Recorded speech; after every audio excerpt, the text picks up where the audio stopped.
주님께서 여러분과 함께 마테오가 전한 거룩한 복음입니다.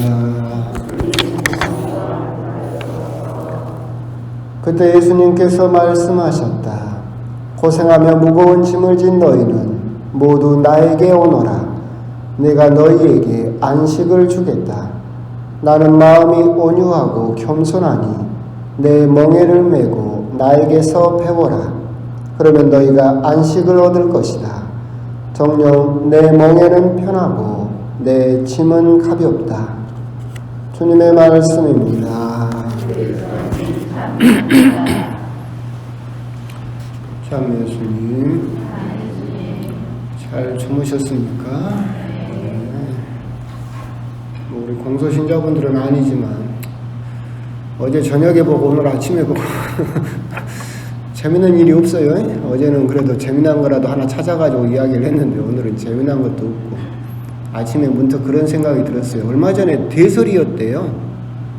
12월 이제 중반을 또 향해 가는데 아직 진짜 눈 안 오네요. 겨울 가뭄이 되는 것 같아요. 그러면서 문득 든 생각이 뭐 옛날에도 했지만 제가 충격받았던 노래 중에 하나가 진도 아리랑이라고 제가 어디서 들었겠어요? 우리 어머니한테 들었지? 있었잖아요. 우리 집 서방님은 명태 잡으러 갔는데 바람아 광풍아 섣달 열흘만 불어라. 뭔 말인지 알겠어요? 남편이 명태 잡으러 갔는데 바람아 광풍아 섣달 열흘 100일 동안 불어보면 남편이 어떻게 되겠어요? 죽어보란 소리지. 오지 말란 소리. 그런 가사도 있구나라고 들었어요. 근데 진짜로 진도 아리랑을 찾아보니까 그런 가사가 진짜로 있더라고요. 아니 왜 이런 생각이 들었냐면 저도 바람아 광풍아 섣달 열흘만 불어가지고 눈 내리지 말라고 그 생각이 딱 드는 거예요. 비는 내려도 되는데 이건 다 여러분들 성당 올 때 길 미끄러울까봐 하는 말이에요. 나도 그 노래나 부를까 눈 내리지 말라고 그런 생각이 문득 갑자기 겨울 가뭄인데도 불구하고 들었어요. 비가 오면 되지 뭐. 하여튼 뭐 쓸데없는 소리였고 재밌는 이야기가 없으니까 그냥 했단 말이에요. 오늘 복음을 보면 복음은 짧아요. 짧은데 이제 이 복음을 나누기 전에 본격적으로 들어가기 전에 우리가 조금 이제 생각해야 될 단어가 예수님께서 오늘 나는 마음이 온유하고 겸손하니 내 멍에를 메고 나에게서 배워라 라고 이야기를 하셨는데 당신이 온유하고 겸손하다라고 이야기를 하고 계시죠.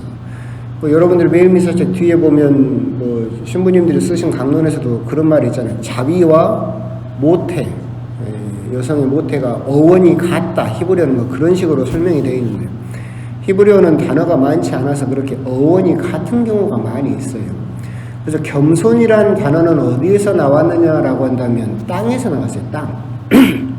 땅은 밟아도 아무 소리가 없고 침을 뱉어도 아무 소리가 없고 하지만 거기다 씨앗을 심으면 그걸 또 품어서 이렇게 열매를 맺고 그래서 겸손이라는 단어는 높아지려는 것이 아니라 낮아지는 것이다. 그래서 땅에서 그 단어가 나왔어요. 온유하다라는 그 온유는 어디서 나왔느냐. 근데 이게 참 재밌는 것 같아요. 여러분은 재미없을 수도 있는데 우리는 온유하다라고 한다면 한자로 하면 따뜻하고 부드럽다 그렇게 인식을 하잖아요. 성경도 그런 단어를 써요. 그러니까 따뜻하고 부드러운 마음이 온유한 마음이다라고 생각을 하는데 이 온유라는 단어가 어디에서 나왔느냐라고 한다면 가나안에서 나왔어요.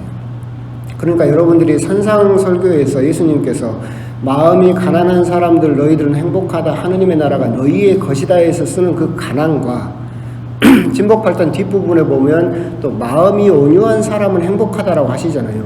앞에 가난과 뒤에 온유가 같은 단어를 써요. 그렇게 생각을 해보면 온유하다라고 하는 마음은 그냥 따뜻하고 부드러운 마음이지만 거기서 더 나아가서 어떤 마음도 담고 있는 거예요? 가난한 마음도 함께 담고 있다라고 합니다. 그러니까 우리가 온유하고 부드럽다라고 한다면 가진 것이 넉넉하니까 곡간 앞에서 인심 난다고 내가 가진 것이 넉넉하고 뭐 부족한 게 없으니까 그냥 세상 만사에 온유하고 부드러운 그 마음이 아니라 성경에서 말하는 온유함은 어디에서 나와요? 가난에서 나온다.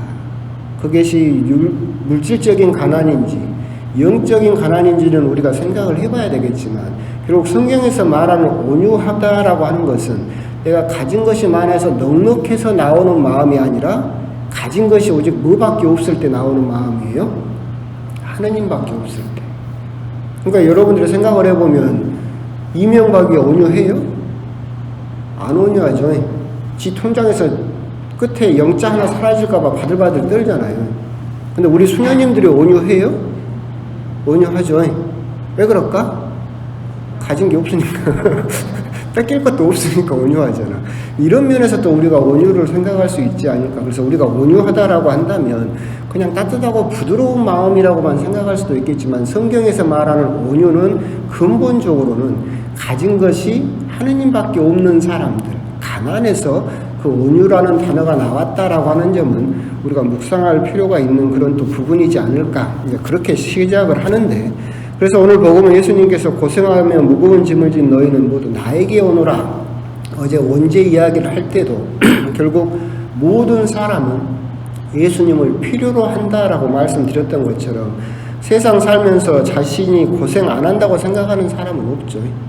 무거운 짐을 안 졌다고 생각하는 사람은 없어요. 결국 모든 사람은 다 나에게 오너라라고 이야기를 하고 계시죠. 그러면서 내가 너에게 안식을 주겠다. 좋은 말이에요. 고생하며 무거운 짐을 진 우리들이 예수님에게 가면 안식을 주겠대. 좋지. 그런데 여기서 예수님이 뭐라고 하냐면 내 멍에를 메고 나에게 배워라.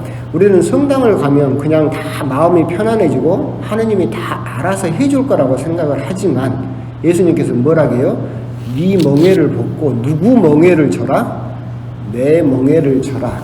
멍에를 다 벗겨줘 버리겠다는 이야기는 안 하시죠. 그러니까 우리가 성당을 오면서 그냥 막연히 모든 걸로부터 자유로워지고 하느님을 믿으면 그냥 모든 멍에가 다 사라질 거라고 생각을 하지만 우리들은 세상의 멍에를 벗고 예수님의 멍에를 짊어지는 것, 그래야만 안식을 얻는다라고 하는 점은 또 우리가 생각을 해볼 필요가 있을 겁니다. 오늘 복음은 곰곰이 이렇게 생각을 해보면 예수님께서 제자들에게 이야기를 하실 때 앞에 밭을 매는 소가 있었을 거예요. 그러니까 그 모습을 보면서 제자들에게 이야기를 하시고 그래서 제자들도 그걸 이해를 했겠죠.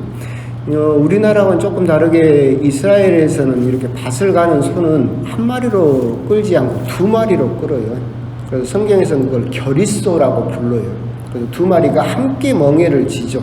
그리고 대부분 같은 힘이 좋은 소를 두 마리를 씌우는 게 아니라 한 마리는 엄마 소, 그 옆에는 송아지를 씌워요.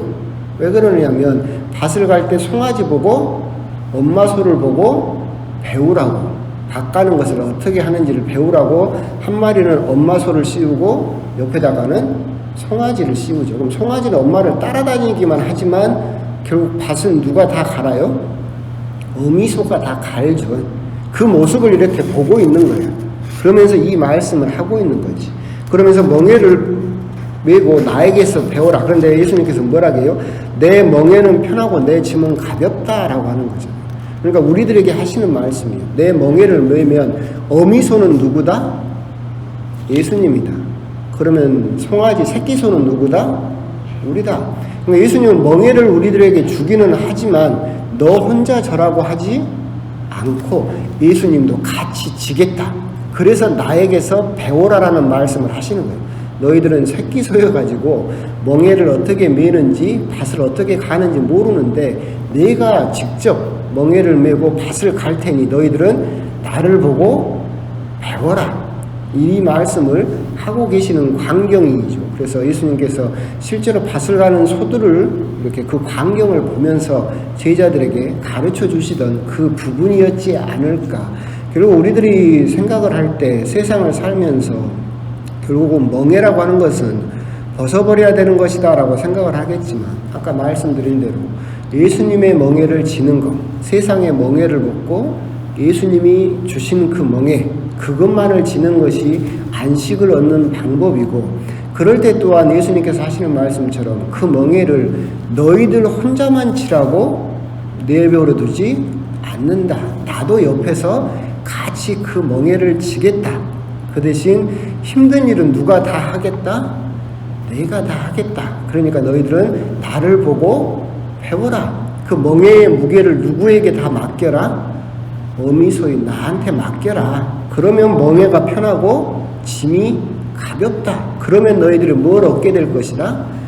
안식을 얻게 될 것이다 라고 이야기를 하고 계시죠. 그 부분은 우리가 참으로 한번 생각을 해볼 필요가 있지 않을까. 어떤 힘든 일이 있을 때, 고통스러운 일이 있을 때 우리들은 그렇게 이야기를 해요. 하느님이 왜 나에게 이렇게 힘든 일을 주시는가라고 이야기를 하지만 더 힘든 분은 누구라는 거? 하느님이라는 거. 예수님이 더 힘들고 우리보다 더 눈물을 많이 흘리고 계시고 우리보다 더 힘들어 하시고 우리보다 더 괴로워하고 계신다. 우리가 느끼는 고통을 더 크게 느끼고 계시는 분, 함께 하고 계시는 분이 하느님이시다라고 하는 점, 예수님이시다라고 하는 점을 우리들이 묵상할 필요가 있을 겁니다. 제가 이제 교리는 잘 안 하지만 교리를 할 때, 옛날에 강의를 할 때 윤리신학이다 보니까 많이 잡았던 주제가 십계명이에요. 십계명인데 한 번도 완강을 해본 적이 없어요. 십계명까지 가본 적이 없어. 제 1계명 1시간, 2계명 1시간 막 하다 보니까 보통 2계명 하다 끝나버리는데 10계명 할 때 이걸 한자로 쓰면 10가지 계명이잖아요. 근데 제가 좋아하는 게 한자를 파자 하는 걸 좋아한다고 하잖아요. 한자를 뜯는 걸 좋아한다고 하잖아요. 명자는 명령할 때 명자예요. 근데 계명할 때 계자를 뜯으면 계자가 어떻게 이루어져 있느냐라고 한다면 창과에다가 팔짱길 공자로 돼 있어요. 그러니까 나는 십계명을 잘 설명한다고 생각을 해요. 그게 무슨 말이냐면 하느님이 우리들에게 계명을 줬어. 근데 이 계명은 계자가 창과 팔짱길 공자로 돼 있어. 무슨 말이냐면 이 계명을 줬는데 이 계명을 어기면 뭘로 찔러버리겠다? 창으로 확 찔러버리겠다. 그런데 이 계명을 너 혼자 지키라고 주는 것이 아니라 팔짱길 공자가 같이 있어. 그러니까 하느님이 네 팔짱을 끼고 같이 걸어가 주겠다. 그러니까 이 계명을 너한테 툭 던져놓고 이놈 잘 지킨가 안 지킨가 지켜보자 하고 창만 들고 지켜보는 하느님이 아니고 이 십계명을 주고 너와 함께 나랑 같이 걸어가자라고 하면서 팔짱을 끼고 같이 걸어가는 것이 십계명이다. 그런데 여기서 물론 주의해야 될 게, 그런데 그 계명을 지키면 뭣도 있다? 창도 있긴 해. 찔러버리는 창도 있지만 우리들은 계명을 생각할 때 그냥 하느님이 우리들에게 의무적으로 그냥 쥐어짜듯이 주는 것이 계명이다라고 생각할 수도 있겠지만 오늘 멍에도 그렇고 계명도 그렇고 하느님은 결코 짐을 우리들에게 너 혼자 절하라고 주시는 법이 없고 당신이 항상 우리 옆에서 멍에를 같이 져주든지 팔짱을 같이 끼고 가든지 하여튼 우리랑 함께 그 길을 걷고 계신다라고 하는 점, 그런 점이 우리 신앙의 또 다른 희망이지 않을까. 오늘 복음을 묵상하시면서 눈을 감고 한번 생각을 해보시면 좋을 것 같아요. 예수님과 제자들이 앉아있고 앞에 밭을 가는 농부가 있었는데 그 농부가 어미소와 새끼소한테 멍에를 지우고 밭을 가는 그 광경을 보면서 예수님에게 제자들에게 봐라, 저렇게 멍에를 지는데 내가 너와 함께 그 멍에를 같이 져주면 그 멍에는 가볍고 편하고 내 짐은, 너희들이 져야 될 짐은 가벼워질 것이다 라고 우리들에게 위로를 건네시는 그런 말씀을 한 번 더 곰곰이 또 묵상을 해 보셨으면 좋겠습니다. 아멘.